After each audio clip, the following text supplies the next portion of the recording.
Evening everyone, ano? So this evening, ako ang magiging moderator natin for this adventure call. This evening, we will be discussing about this adventure call na i-share natin sa inyong lahat, no? So I'll be introducing a little bit about myself. My name is Oliver Balvieja. I'm one of the co-founders ng Angatka Learning Hub. At I'm also an entrepreneur.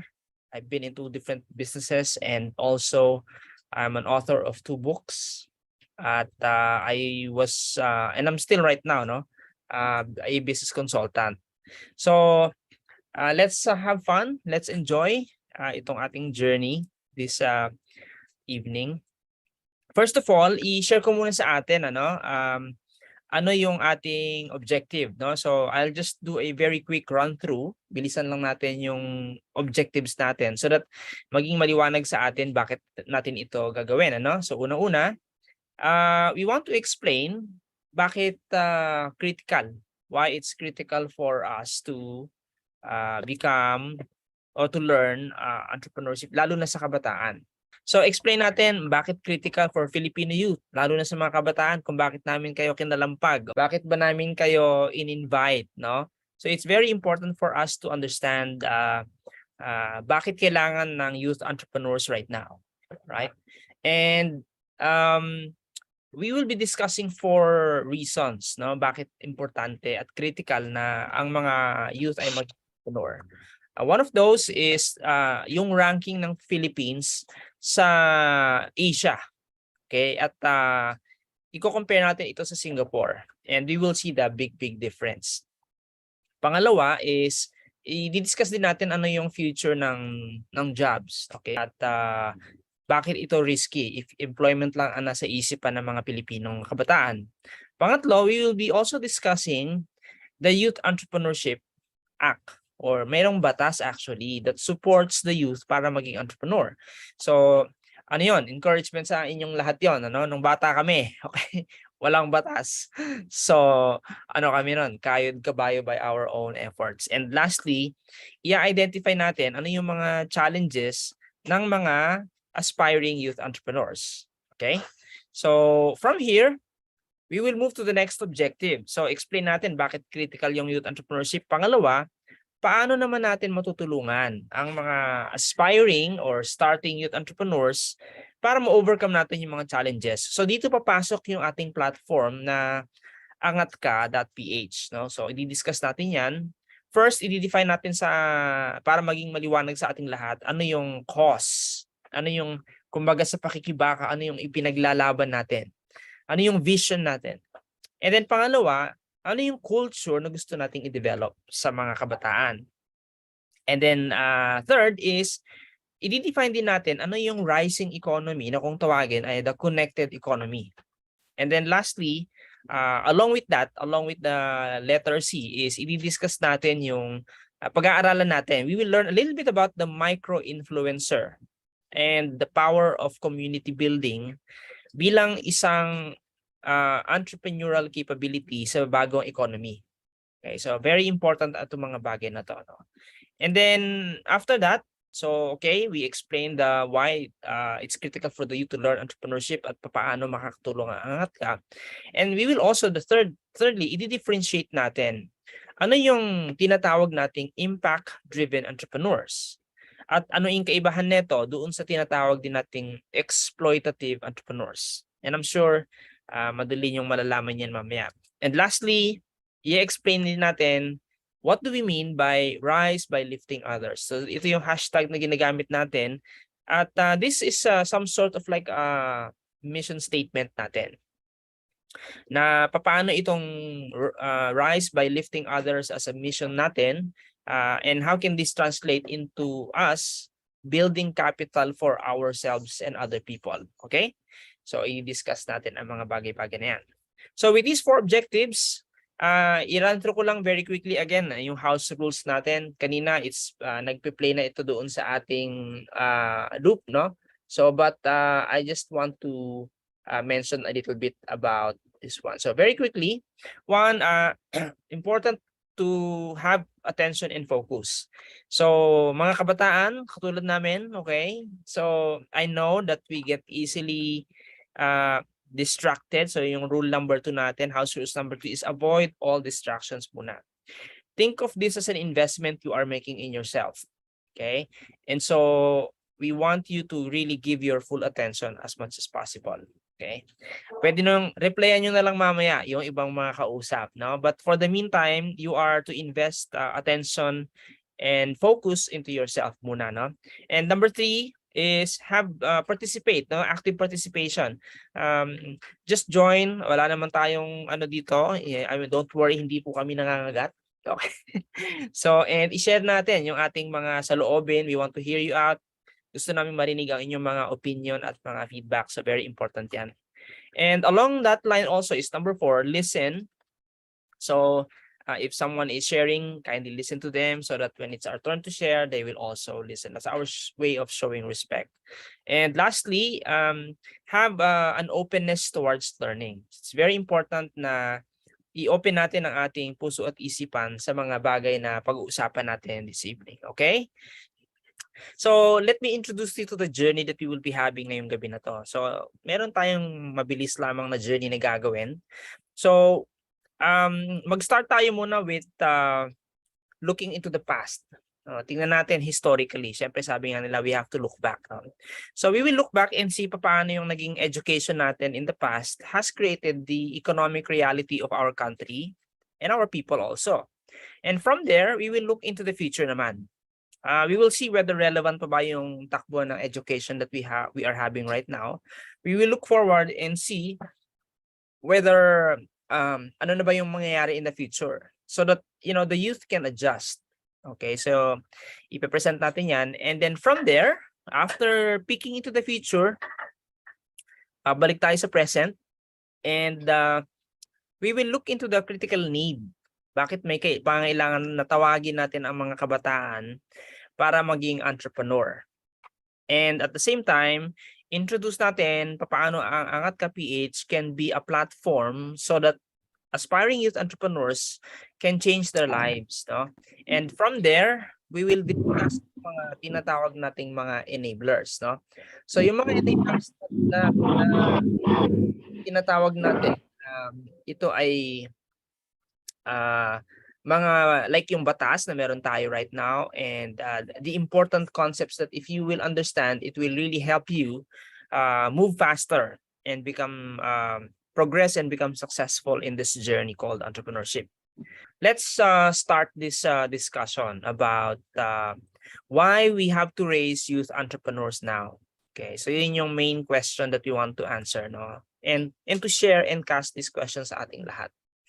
So let's go back into the past. Let's look at historically, and this is very important. In fact, ito isa to sa mga nakaantig ng aming damdamin nung pinag-aaralan namin ito.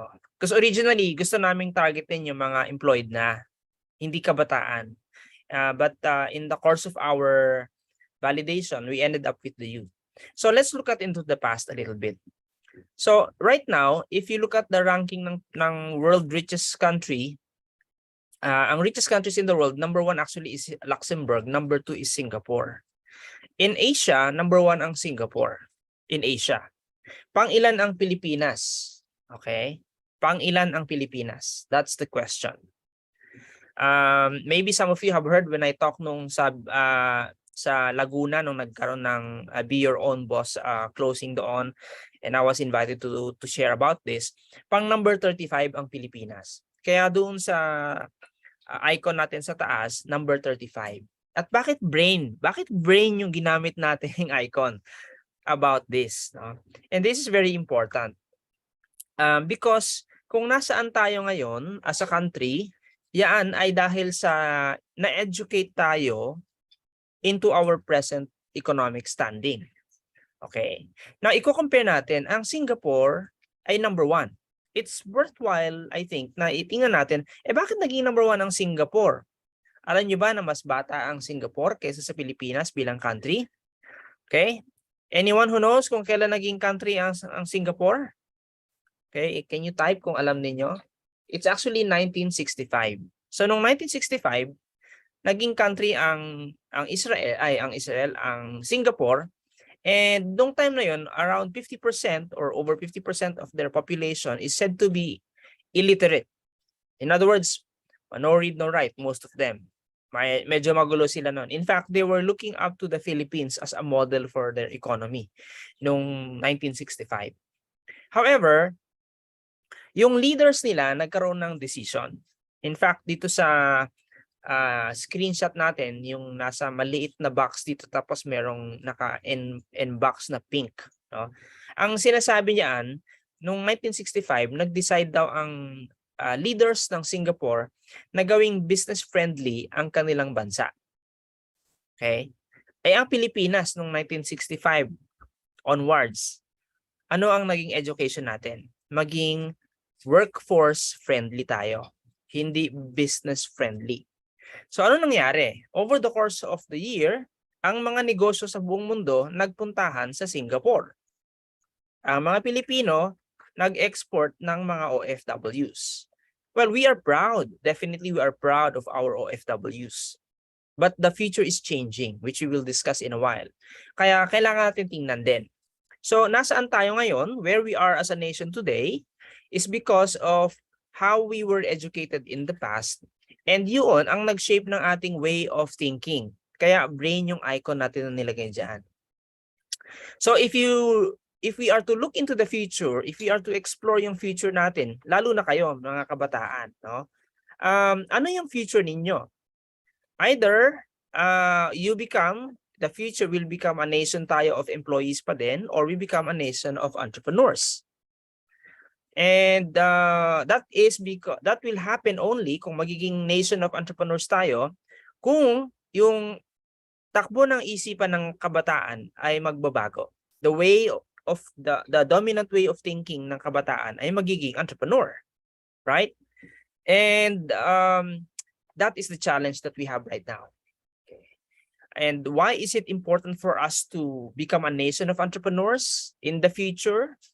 Well, it's because of the next reason natin. Okay, if we look into the future, look at the next slide natin. Okay, according to a lot of forecasts ng mga eksperto, 40% of jobs will disappear in the next 15 years. Actually, this was 2019.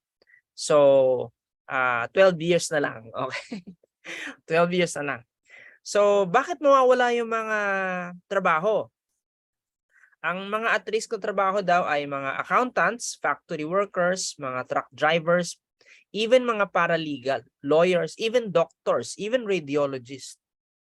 Mawawalan ng maraming tao ng trabaho. Bakit? Dahil sa artificial intelligence o yung AI kung tawagin. Dahil sa automation, dahil sa machine learning, dahil sa mga bots. Okay? So yun yung challenge. Ibig sabihin, in the future, kung mananatili kang employed, it will be a very, very competitive world for you. Okay? So kung ang past education natin ay itinatag base sa opportunities ng industrial economy, which is ngayon ay kinakain na ng automation, ibig sabihin, ang present education na dapat nating gawin at training should be based on new economy na. Hindi na sa industrial economy as we say, no? So, kailangan nating mag-decide. Ang Pilipinas ba ay mayaman bilang country? Can you give me a thumbs up if you agree na mayaman ang Pilipinas na isang country? Okay? Ibabalik ko lang yung slide kanina sa Singapore, no? Meron dito nakalagay sa baba na ito sa ilalim ng may box na pink. Philippines is 417 times bigger than Singapore. Ang Singapore ay sinlaki lang ng Quezon City. But they are richer than us. Why is that? Kasi pag tiningnan natin, mas mayaman tayo sa natural resources, sa mineral resources, sa human resources. Pero mas mayaman sila mag-isip. Okay? And so that's what we want to change sa atin. Kung anong ginawa ng Singapore noong 1965, dapat simulan natin gawin ngayon. And the future will change. Para in the future, yung mga engineer, hindi lang sila engineer, maging entrepreneurial engineer sila. Kung nurse ka, dapat meron ka ding side of view na entrepreneur. Kung artist ka, meron ka ding side na entrepreneur. Okay? And to the artist, kids dito, no? Kilala niyo ba si Freddy Aguilar? Okay. Opo. Okay, kilala niyo si Freddy Aguilar. Alam niyo yung ano yung pinakasikat niyang kanta? Na alam niyo? Okay? Yung Anak, right? Alam niyo ba na hindi niya napag-aari ang Anak na kanta? Bakit? Kasi nung araw, artist siya eh. Hindi naman siya business-minded. Pirma lang ng kontrata na benta niya yung rights niya. I think hindi ko lang sa isang foreigner eh, no? So ngayon, hindi natin pag-aari yung napakagandang kanta na Anak. And so there's also an artist, young artist na nung araw, I think kinasuhan siya ng kanyang producer dahil nag-selfie lang siya sa airport and eventually hindi niya pwedeng kantahin yung sarili niyang kanta. And so I think what she did is nire-write niya yung mga kanta, gumawa siya ng sarili niyang rendition, and then he became very famous and she was able to recover what truly belongs to her. So mahalaga na alam natin ano yung epekto ng pagiging entrepreneur. I think that's Taylor Swift, no? So i-research niyo about that. That was a discussion I had with a friend. So very important na alam natin, mahalaga ang pagiging entrepreneur. Hindi po pwedeng employed lang tayo for the rest of our lives, okay? I'm not saying that employment is bad, okay? But to stay there for the long term is not good. So, ano yung option ng kabataan ngayon? Either sasalubungin natin yung future natin ng may tapang at karunungan, or hihintay mo na lang sagasaan ka ng iyong kinabukasan. So I will show you a short video that shows us paano mo pwedeng salubungin ang future mo. Kahit hindi mo alam o wala kang kakayahan, basta may tapang ka, makukuha mo ang karunungan. Okay? So let's watch this short video.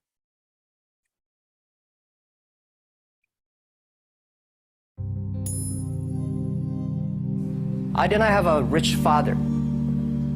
I tried 3 times for university. All failed. I applied for Harvard for 10 times.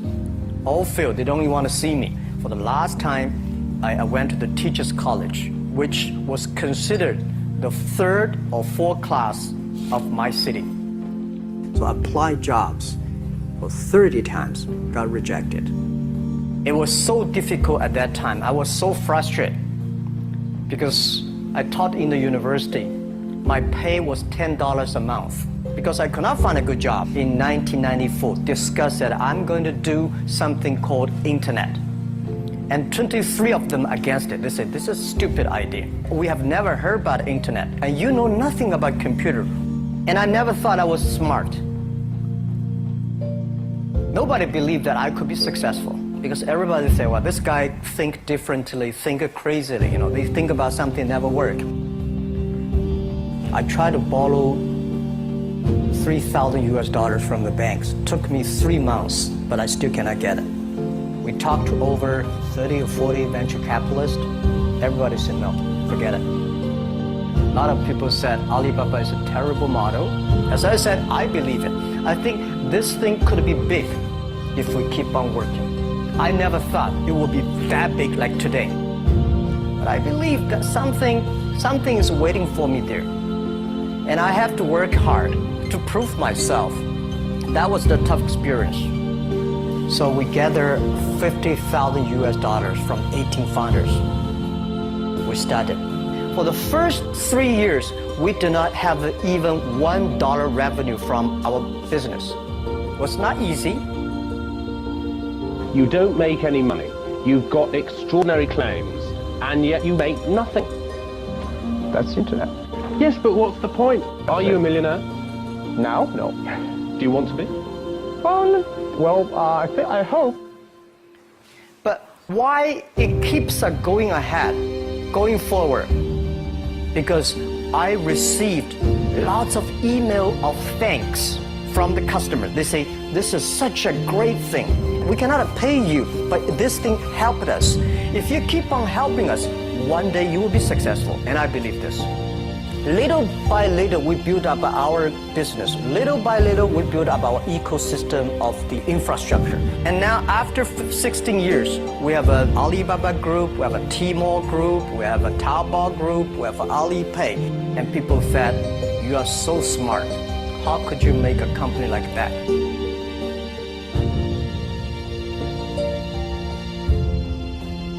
Bill Gates, Warren Buffett, Jack Welch, Larry Page, Mark Zuckerberg. The difference between those people and other people, they are always optimistic for the future. They never complain. They always try to solve the problems of the others. When you're optimistic, it's always opportunity. People, same here today. Jack, where is the opportunity? I don't have a job. I don't have this, I don't have that. The best assets you have is that you are young. Don't complain.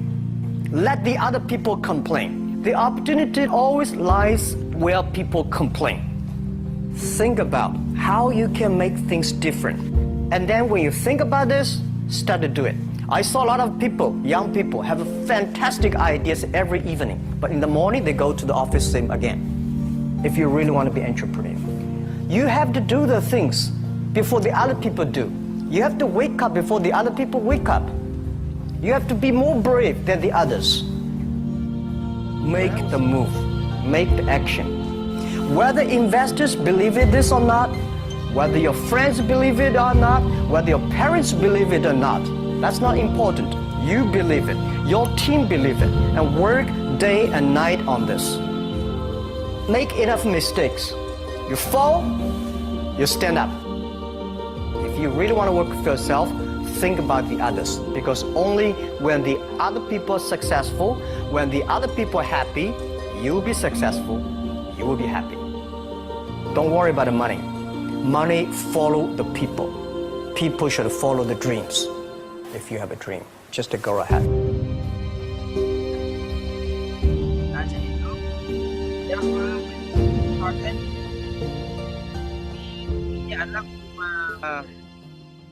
Alam niya lang may internet. Wala rin siyang alam sa computer. But now he is worth 21.4 billion. He's a billionaire basically, no? So ibig sabihin, he is an example for us that it's possible. Ang kailangan lang ng Pilipinong kabataan, tapang eh. Kung may tapang tayo, madali nating masasalubungin na natin yung future natin. So that's just one of the model for us to think about, no? So yes, pwede nating salubungin ang future natin. Entrepreneurship is actually more rewarding if you think about it. Ultimately, pag meron kang, the moment na ang goal natin sa pagiging entrepreneur, bakit siya rewarding is that before, magkakaroon ka ng freedom of time. Yun yung meron tayo, at yung power of choice. In other words, ikaw ang magdidikta ng buhay mo, kung anong gusto mong gawin, bakit mo siya gustong gawin, at ikaw ang magsaset ng time mo. Ultimately, that's where we all want to be. No? So kung gusto natin paunlarin ang ating agrikultura in the future, then dapat tumama yung entrepreneur sa field na yan, right? So yan yung possibilities for us all.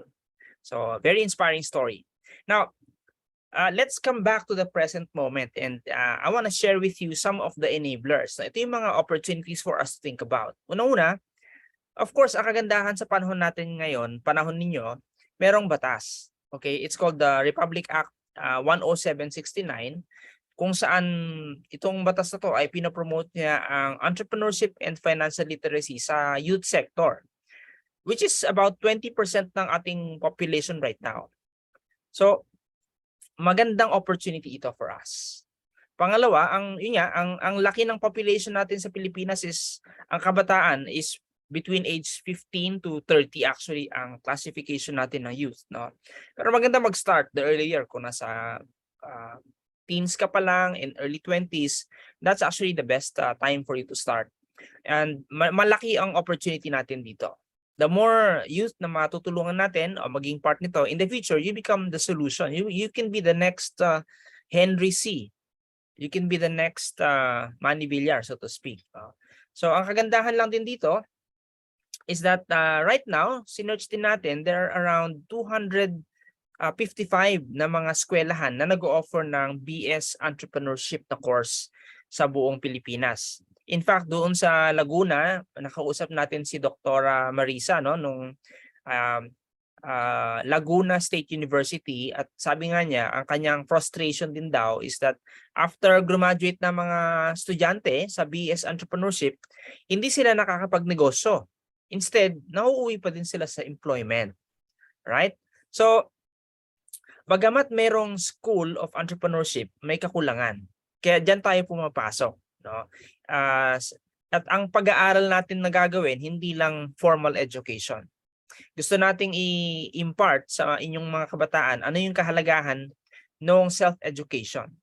Sabi ni Jim Rohn, he is actually the trainer mentor siya ni Tony Robbins, if you know Tony Robbins. No? So sabi ni Jim Rohn, formal education will make you a living, but self-education will make you a fortune. So given this context of knowing na pinanggalingan natin saan tayo pupunta, and at the moment may mga enablers tayo including AngatkaPH, I would like to transition to the challenges. Yes, maraming mga aspiring entrepreneurs. Maybe some of you na nandito, meron kayong dream na maging entrepreneur. Gusto nyo i-launch yung inyong dream business. Pero even some of you maaring nakapag-aral formally ng BS Entrepreneurship. Pero marami hindi nakakapagsimula, hindi rin nila nasusustain kung sila ay nakakapag-start. Ano yung mga challenges ng mga youth entrepreneurs right now? So we named only 3, although we know there's more to this. Pero itong tatlo na to ang nakikita namin na napakalaking challenges. Number 1 is yung kakulangan sa capital. Okay? So lack of capital, that's one. Youth entrepreneurs ay walang access sa capital madalas. Pagka nagnenegosyo na ang mga youth entrepreneurs at nagpunta sa traditional sources ng capital, tatanungin ka, meron ka bang collateral? Okay? Siyempre, karamihan sa atin, kahit ako nung nag-start ako nung bata ako, wala akong capital, wala akong collateral. Right? Pangalawa is that not only the lack of capital, it's also the lack of community. Kailangan natin ng nurturing communities for support and safety. Tulad ni Jack Ma, hindi naman walk in the park ang pagnenegosyo, to be honest. There will be challenges along the way. So kailangan mo ng tao, community na pwede mong puntahan, hingian ng tulong, ng gabay. And it's from my experience bilang isang entrepreneur, it's very important. Okay. I-discuss natin a little bit of that in a while.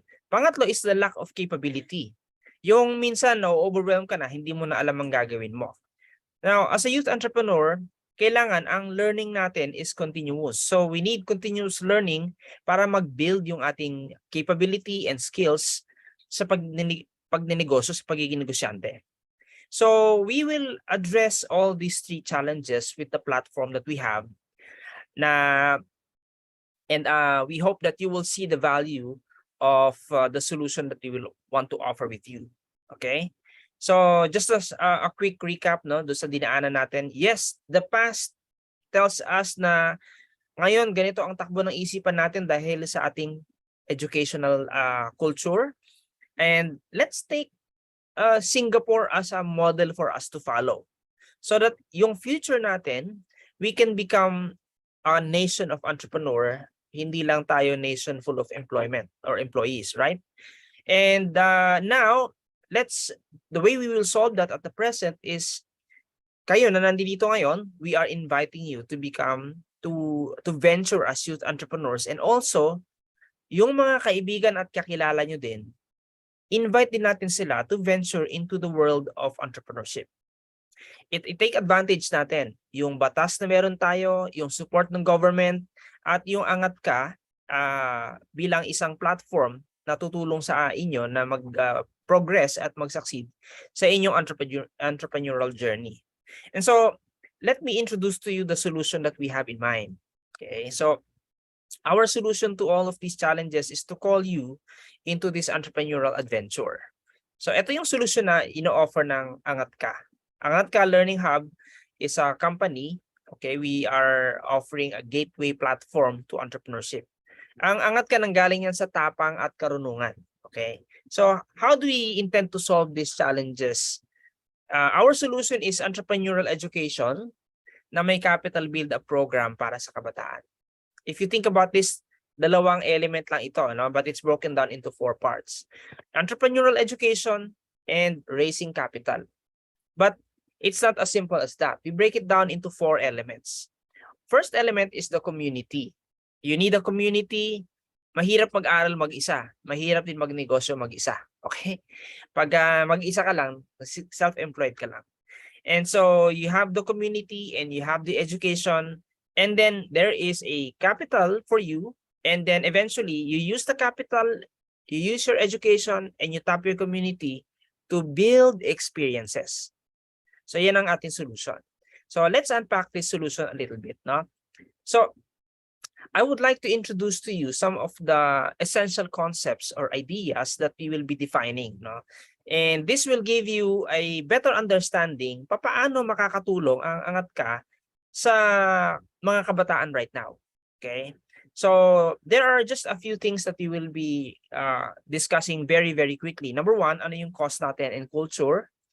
Okay, para alam natin ang direction natin. Pangalawa, ano yung connected economy?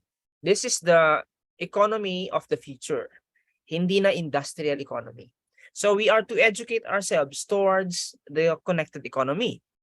Pangatlo, ano yung co-learning community? Okay, so this is a powerful opportunity for youth entrepreneurs na katulad ninyo na you can borrow strength from your community. And then next to that is yung power din ng micro-influencer. When we say micro-influencer, hindi natin kailangan maging big time. But lahat tayo, we can create an impact in our own communities. And then i-define natin ano yung impact-driven entrepreneurs and also yung rise by lifting others as a mission natin. So let's dive into this one by one, no? Very, very quickly. So first is, ano yung vision natin? Ano yung ipinaglalaban natin? Ano yung cause that why we are doing what we are doing? Ang ating cause is we want na magkaroon ng entrepreneur in every Filipino family to prosper their next generation. Okay. So ako, I'm a first generation entrepreneur. Ibig sabihin, ang tatay ko ay hindi entrepreneur, ang nanay ko ay hindi entrepreneur. Ang tatay ko ay taxi driver noon. Ang nanay ko ay housewife lang. So nung bata ako, nakita ko na gusto ko ng pagbabago. Right? Now I have friends who are also mga first generation entrepreneurs. Isa lang ang masasabi ko, yung family nila nagbago. Yung family namin nagbago because nag-decide kami na maging entrepreneur. Now, I posted on the other side a picture of yung taong nakakulong. I got this somewhere on the internet, you know, and sinusungkit niya yung tinapay. Samantalang katabi ng tinapay yung susi, right? So sabi dito sa caption, why did the prisoner choose the bread instead of the key? If you know the answer, you're a philosopher. Ako, I would say if you know the answer, you're an entrepreneur. Entrepreneurship is like the key for you to get out of the rat race. Yan ang susi natin para makalaya tayo sa kahirapan, right? And yung sa course natin, i-discuss natin mamaya, malalaman natin na ang kahirapan, takbo ng isipan yan. So in the same way, ganun din. If you want to raise entrepreneur in every Filipino family, teaching them to become an entrepreneur is like giving them the key. Yun yung cost natin. And I hope na makita ninyo sa inyong sarili or sa next generation ninyo. O kung ang family ninyo ay mga negosyante na, then ipagpatuloy ninyo lalo. Okay? I-value ninyo yung nasimulan na inyong mga magulang. Now, the second is the culture. Culture is very important. Okay? I'm sure nakapunta na kayo sa Starbucks, no? Most of you have been to Starbucks. Ano ang madalas na, kung madalas kayo sa Starbucks, anong mapapansin ninyo? Kultura. Sabihin ng barista, Sir Oliver, di ba? Parang pangalawang balik mo lang, alam niya na kagad yung pangalan mo. There's also another company that I go to a lot kasi gusto ko yung pagkain nila, no? And however, talagang masarap lang yung pagkain nila, pero yung serbisyo talagang sablay, no? And so it's because of the culture. Now, culture is very important. Kung bakit naging number 1 ang Singapore, it's because of the culture. Tayo din, it's because of the culture. Bakit tayo number 35 right now as a country? Now, ano yung culture ng Angat Ka that we want? So what we want is that magkaroon tayo ng mga entrepreneurs. We call it the impact-driven entrepreneurs or ethical entrepreneurs na merong servant leadership and delayed gratification na dine-demonstrate. So dalawa yung kulturang gusto natin makita. Kanina, I think, hindi ko alam kung si Ralph yung nagbanggit ng about doon sa bata no na selfless siya. That's being servant leader. And the reason we want servant leadership is that, you know what, makikita nyo naman anong klaseng entrepreneur meron ang Pilipinas? Okay, kung bakit tayo naghihirap? Kasi inuuna ang ang sarili lang. Right? So if you want to change the culture of our entrepreneurs, let's be a different kind of entrepreneur. Yung meron tayong heart to serve others and we are not after instant gratification. But definitely, we want you to have your rewards. We want you to have your profit and earn from your initiatives or the platform that we have. Pero hindi natin i-compromise. So that is the culture that we want to build sa ating community. No? Now, given those two cause and culture natin, there is a new economy that we should also direct our attention to, no? Lalo na kayong mga kabataan. Alam nyo, nung bata kami, and I'm sure even right now, di ba? Ba't ka nag-aaral para makapagtapos, para makapaghanap ng magandang trabaho? That's the thinking, right? But that is based on industrial economy. Okay? Now, there is a new economy. It's called the connection economy. No? Sabi ni Forbes magazine, ang connection economy is the economy of prosperity, not poverty. It is the economy of collaboration and infinite possibilities. Okay, it's the vision of an economic ecosystem, a complex network of interconnected systems built on trust, value alignment, and reciprocity. Yung ibig sabihin ng reciprocity, yung sinusuklian mo, meron kang pagtanaw ng utang na loob, so to speak. Now, why is this new economy rising? Because the old economy has reached its peak na. So ang connection economy, ibig sabihin, you can create a future based on people who knows you and you know. Okay? Nung araw, ang sabi nila, kailangan may alam ka. Do you agree? Yan ang teaching sa amin ng mga bata pa kami. Kailangan may alam ka, kailangan marunong ka. But today, maganda na may alam ka. I will not discount that. Tama yan. Pero more than that, kailangan meron ka ding mga tamang taong kakilala. At hindi mo na sila kakilala, kinikilala ka nila. Okay? So why? I mean, if you want to build a future business, it's important the people that you know. Okay? So that's the power of the new economy. I'll give you some examples of the new economy. Ano yung mga kanina na-mention na ng isa sa mga participants natin about Facebook. So these are some of the platforms that are running on the connected economy. Example is Amazon. Amazon has no store, but it is the largest retailer globally. Facebook is the biggest or largest media in the world, pero hindi siya nag-create ng sarili niyang content. It's user-generated. Grab owns no car, but it's the biggest transport in Southeast Asia. Airbnb, wala naman sa pag-aaring real estate, but it's the biggest and the largest lodging provider in the world. Netflix, hindi naman sa TV channel, but it's the largest movie streaming in the world. Anong meron sila? They simply connect users and providers. They connect passengers and drivers. They connect sellers and buyers. That's the new economy. It's being able to create value out of existing connections and infrastructure. So, nilalatag natin ito sa inyo because kailangan nating tingnan what is the future that is happening right now, lalo na sa inyong kabataan. At even ang Angat Ka, tayo as a platform, we are built on this kind of economy. Okay? So this is the new economy at dito natin ihahanda ang ating sarili. So because of that new economy, it's important for us na maintindihan na importante ang community mo. Okay? There is a thing which we call education by association. May negative example kami dito, no? So I hope wag niyong pagtawanan, okay? Ang negative example natin dito is very simple. Pag tumambay ka sa mga holdupper at mga bank robber at bumarkada ka sa kanila, malamang sa malamang, maiintindihan mo ang kanilang kagawian. Malalaman mo ang galawan nila and eventually kasama ka na sa susunod na project. Okay? Now, ganun din, pag tumambay ka sa isang kaibigan mong chef at lagi mo siyang kasama, lagi mo siyang kausap, education by association, eventually, magkakaroon ka ng mata sa pagluluto, sa panlasa. Pwede kang maging food critic, right? Pwede kang maging magaling magluto or pwede kang pumasok sa negosyo ng food sector. So, that's the power of being into a community. Okay? Sabi nga nila, you are the top 5 person you associate yourself with. So, when I was starting out, just to give you an idea about the power of community, matagal, it took me parang 14 years bago ako na naging millionaire. My first million ever, no? But after that, madali nang ulit-ulitin.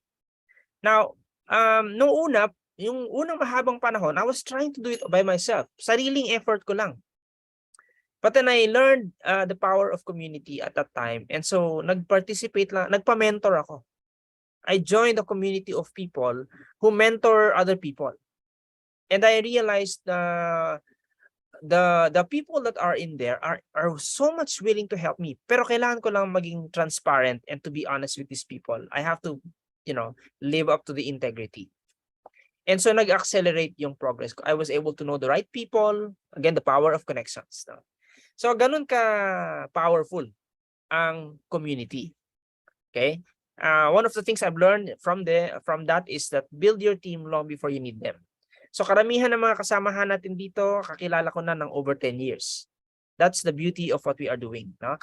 So, if community is important, may element ang community which is called the micro-influencers. Right now, marami ka tayong makikita sa social media, yung nagpo-promote sila ng mga sabon and their own. That's being a part of the micro-influencer movement. Pero ang kagandahan sa micro-influencer kasi is that you can make an influence to 100 people and that can make an impact. With the right platform, yung influence mo with 100 people can really multiply exponentially. So, malaking bagay yun, no? Sabi ng Forbes magazine, as the name suggests, a micro-influencer has a smaller following. And in our work with these types of influencers, we have found that they have stronger relationships built on expertise and trust with their followers.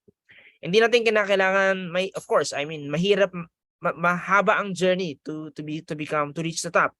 Kung gusto mo maging mega influencer, no? Alam ni Maui yan, who is a YouTuber. But if we build on the right platform, the power of community and micro-influencer can really, really work well. Okay, so it's important. I-discuss natin to in our platform and in our courses. Now, ultimately, we will discuss about the power of capital build-up.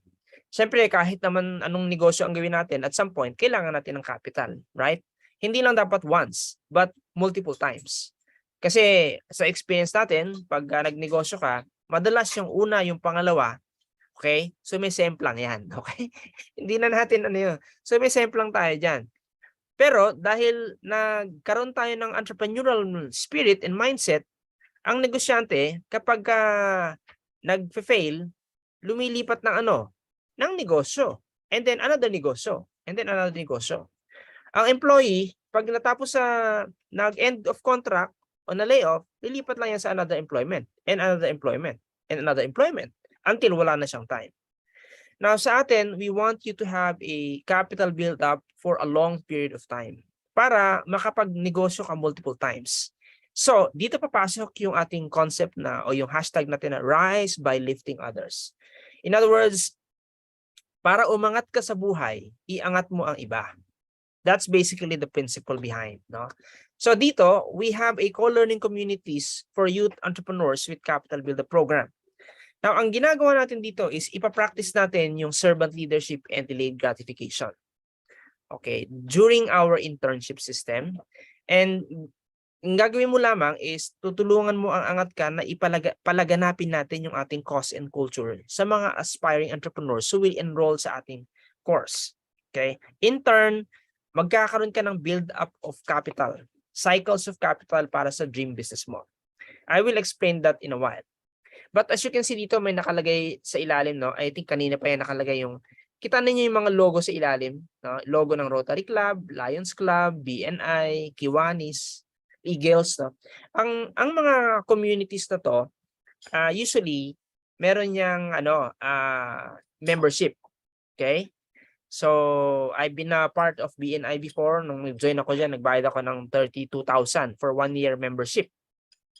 Pero walang capital build-up program yon. Walang capital build-up program. Sa atin, meron tayong capital build-up program. And hanggat hindi ka nagko-quit, andito ka sa amin, you can sustain, you can have access to capital and community support. So, this is where we are inviting you, to the adventure call. Entrepreneurial education na may capital build-up program para sa mga kabataan. And we just discussed these following elements, and I just want to go deeper into the capital build-up program. Okay? Bilang part natin ng pagiging entrepreneur natin.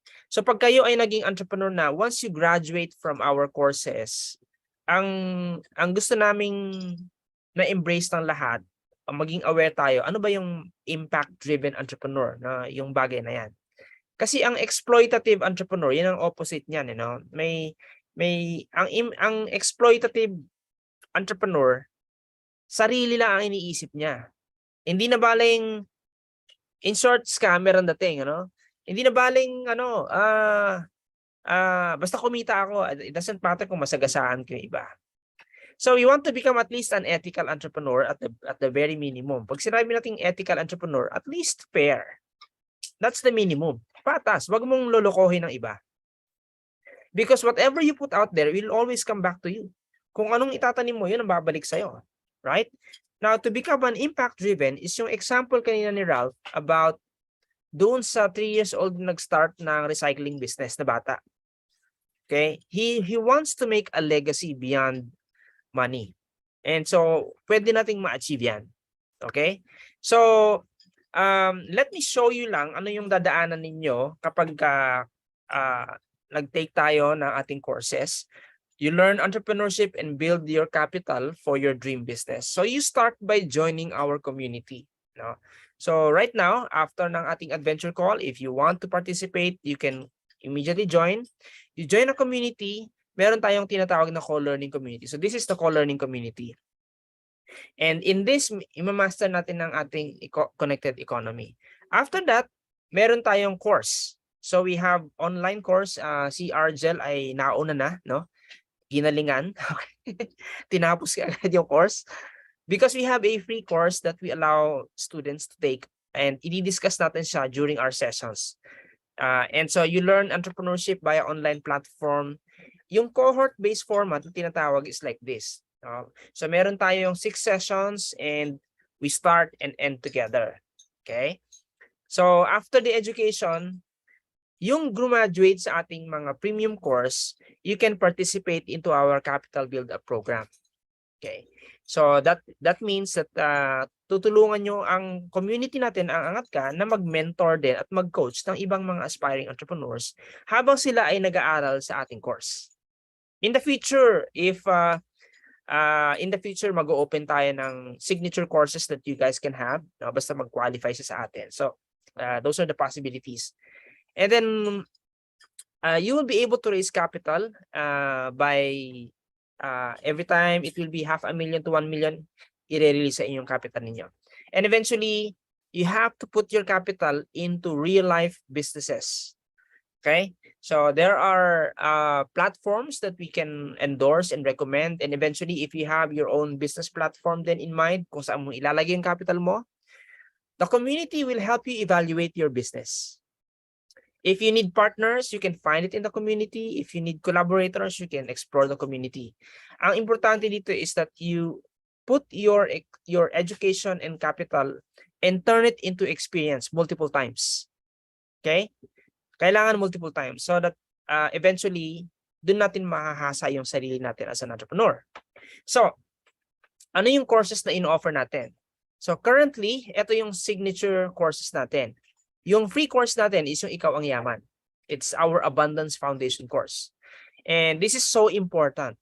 Hindi, bagamat entrepreneurial ang tinuturo natin, hindi negosyo ang magpapayaman sa inyo. Okay? Hindi rin negosyo ang magpapayaman sa atin. It's yung takbo ng isipan ninyo. Okay? And ituturo natin yan dito sa Ikaw ang Yaman Abundance Foundation course. This is free. Ito yung 6 sessions natin. Sa ngayon, it's free. I'm not saying that this will be forever free, but at least for now, dahil part ng pioneering team, this is free. Now, after ng Ikaw ang Yaman, then the student can take our premium course, yung Angatka Entrepreneurial Gateway course. Actually, itong premium course natin na to, it's originally it's 19,995. Pero we slash off 80%, 20% lang ang magiging payment. It will be 3,999. Yan lang ang ating tuition fee, no? And we will also help those who cannot afford to look for sponsors ninyo, including government. And then at the same time, pag graduate ka sa ating premium AngatkaPH Entrepreneurial Gateway course, then qualified ka to participate into our internship system. Doon ka makakapag-avail ng ating capital builder program. Okay? So that's what we are trying to create. So I know if you have questions in mind, i-note nyo lang and i-discuss natin yan in a while. Okay? So, paano ang magiging takbo? Right now, as you know, we are taking the adventure call. Ito yung unang-unang icon dito sa baba, no? Sa may bandang left. So this is what we are doing right now. Ang goal natin is that i-explore ninyo talaga bang gusto niyo maging entrepreneur. If you say yes, then you will take the free session natin, yung Ikaw ang Yaman. This will be a 6 sessions in 3 weeks. So every week meron tayong 2 klase ng encounter. Yung una, we call it the session, i-discuss natin yung subject matter, and then yung pangalawa, it will be socials. Socials is informal, magbatuhan tayo, we can joke, the goal is not just learn, but connect. Remember connected economy? We must learn that skill also. So, i-build natin yan. And then after we take yung free course, you can now take the premium course na may 3,999. That will be a 10 session in 5 weeks. Mahaba-haba ito. It will still be sessions and socials. Okay? Because we want you to learn how to build business relationships. Hindi lang yung nalalaman mo, pero hindi ka na maalam how to connect with people. So, and from there, you will get the graduate exclusive natin, which is the 5x3 co-learning program natin, na internship natin yan. Now, you can see may arrow from graduate. Meron tayong arrow na kulay green, which goes back to the adventure call. Actually, kahit nasa free course ka pa lang, you can invite people na to take the adventure call. And eventually, yung mga mai-invite mo who also wants to take the premium, okay, sila ang magiging co-learning communities mo. And it's with them na ipapractice mo ang servant leadership to these people. You have to learn to serve other students. Kasi in the future, if you are to build a company, if you are to build a social enterprise, you have to learn to serve people. You have to become a servant leader. Very important. And you have to embrace delayed gratification. Kumbaga, hindi tayo munggo nagtatanim. Mangga ang tinatanim natin, right? And so that's what we are trying to teach the students. And eventually, sa graduate exclusive natin na yan, you can raise capital, and for every 500,000 capital that you are able to get, i-release natin yan, you can start your business and the community will keep on guiding you. Whatever happens to your journey. If in the future, yung business mo is franchisable and it can be part of something that we can offer sa community, i-offer natin sa community yan in the future. But we will help you first to journey. Ang project natin dito ay ikaw. Ang product natin dito ay tayo. Ang kultura natin. That's our most important product. Right? So, this will be the journey na dadaanan natin. Okay? So, now just a quick deep dive. I hope you guys are learning so far. Can you give me a heart? if you guys are learning, okay? Meron ba tayong mga, if you guys have question, kindly, ano no? So, are you guys learning so far? Okay, thank you sa napakaraming puso. Pupusuan ko din kayo. Okay. So, um, I will just do a quick dive dito sa capital build-up natin. Paano natin ma-achieve ito? Paano magkakaroon ng capital build-up ang angat ka? Sa pamamagitan ng pag-i-spread natin ng ating cost and culture by becoming a micro-influencer in our own connected economy. No? So, explain natin to very quickly. Ito nakita ko to sa internet, I think kanina. So, if you guys can see, makikita nyo, may dalawang slide na nagtagpo sila sa same spot, no? Tapos nakalagay doon sa kabila, cum laude / with honors. Okay? Tapos sa kabila, ano nakalagay? Tamang pasa lang. Okay? Pasang awa. Pwede na. Okay? Saan sila parehong bumagsak? 15,000 to 20,000 monthly salary. What does that mean? Okay. Can anyone type? Ano ibig sabihin yan? What does that mean to you? Can someone type your answer? Anong ibig sabihin sa atin yan? Okay?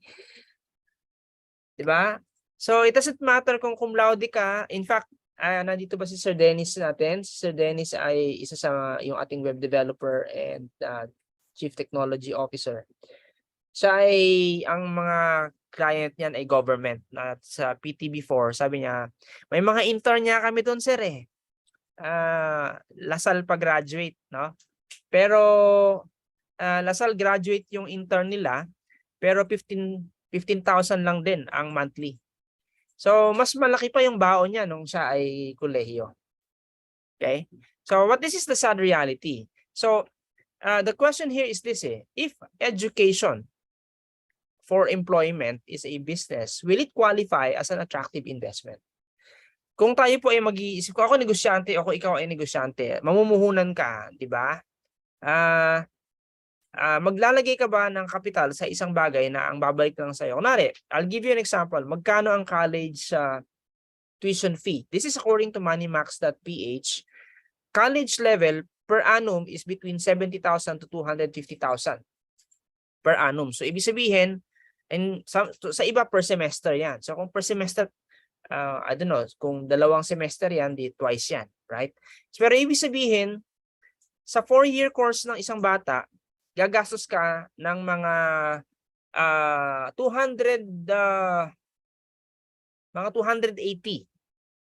to 1 million o 1.2 million o 1.6 million.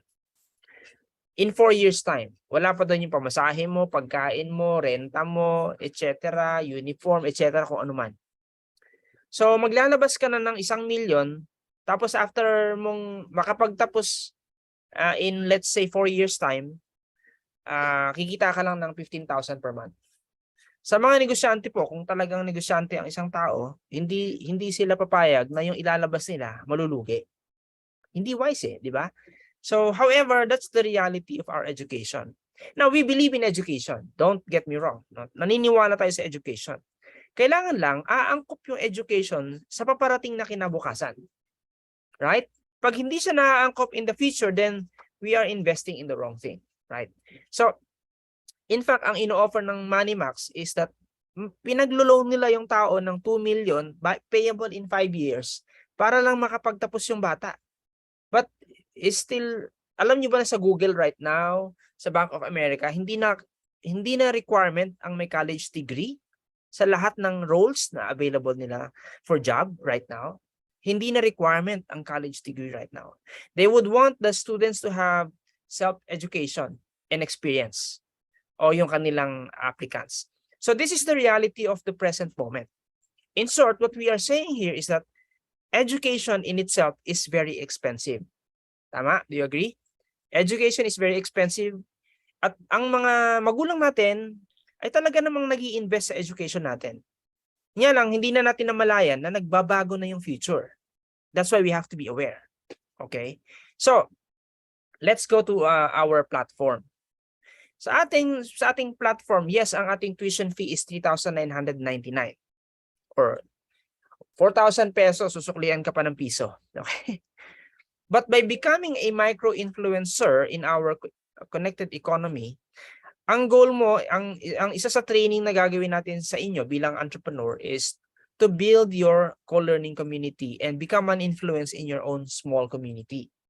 However, up to 40% of tuition fee ay ibinabalik namin as a royalty type of rebates to be distributed in the 5th generation, up to 5th generations, para makapag-build up kayo ng capital. So this is like a royalty type of rebates na ibinibigay ng Angatka sa lahat ng mga enrolled students na graduate at tinapos yung course. Importante yon. Okay? So I'll give you some example, and pag tinake niyo yung ating online course, meron naman tayong explanation nito in more detail, and we can discuss this in the next sessions natin. For example, kung meron kang community of 6 co-learners and that grows into 5 generations, eventually, ang capital build-up mo is maximum of 3.8 million. Kaya every time na meron kang 500,000, i-release natin yan sa iyo. Bakit natin hindi i-release pagka 100,000? First, this is a privilege. You didn't pay for this. Hindi ito part ng binayaran ninyo. We just want to actually give it back as an incentive over the long term. Okay? So, kung meron kang 500,000 at nag-try ka ng business at nag-fail ka, don't worry, meron ka pa naman ulit pang second round. 'Di ba? So, ilang 500,000 yung 3.8? That's around 7. Now, if you have a co-learning community of 9 co-learners, let's say meron kang 3 kapitbahay, 3 classmate, 3 college friends, and you mentor them, you become a servant leader to them, and that grows 5 generations of 9, you have as much as 27.2 million. That's a lot of 500,000, so to speak. Okay? So you can keep on growing businesses until your businesses makes money for you. And eventually, if you have a community of 12, para ka lang si Jesus, no? You have a community of 12 and you help and serve this community so that it grows into 5 generations, then you can have as much as 100 million. Okay? But kaya nga, we just want to start with a few. Start with 6 friends. If you can start, hindi natin nililimit ito sa 12. You can actually get 15 if you want.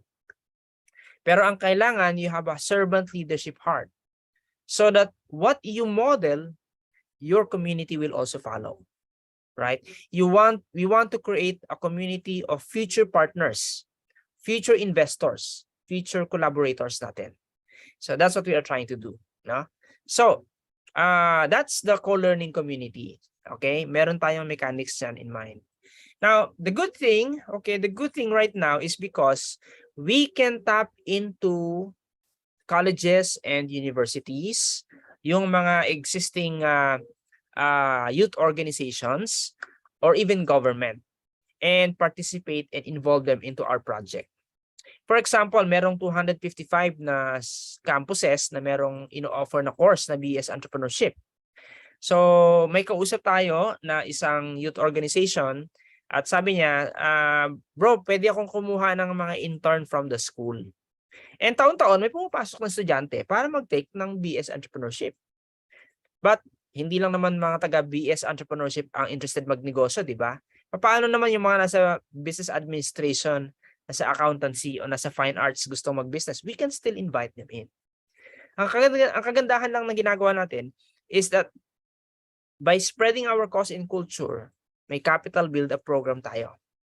So, ayan, yung mga ibang participants natin dito, sila Argel, sila yung mga kasamahan natin dito, no?